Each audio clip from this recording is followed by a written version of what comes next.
This girl's workbook was dripped with 3 drops of blood, but she pretended not to see. With a calm face he continued to sharpen the pencil. Because she knows, the murderer who killed my mother is still hiding at home. If the murderer finds something abnormal, she's going to be doomed too. So he just came home from school. He quickly put down his school bag and started writing his homework. Made without noticing the illusion that my mother is dead. But the murderer is not a fool. At this time, the phone at home rang again to test the girl.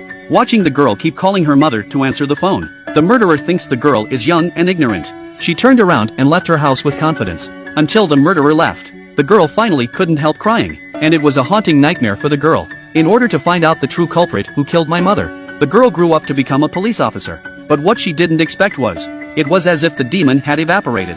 It hasn't been seen since it disappeared 20 years ago, until one day, the girl was ordered by her superiors to investigate a case. As a result, when she came to the scene, instantly stunned, because of the circumstances of the victim's death. It's exactly the same as my mother back then.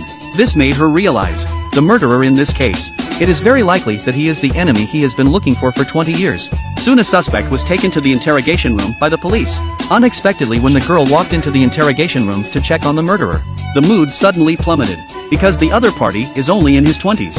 It couldn't have been the killer of my mother 20 years ago.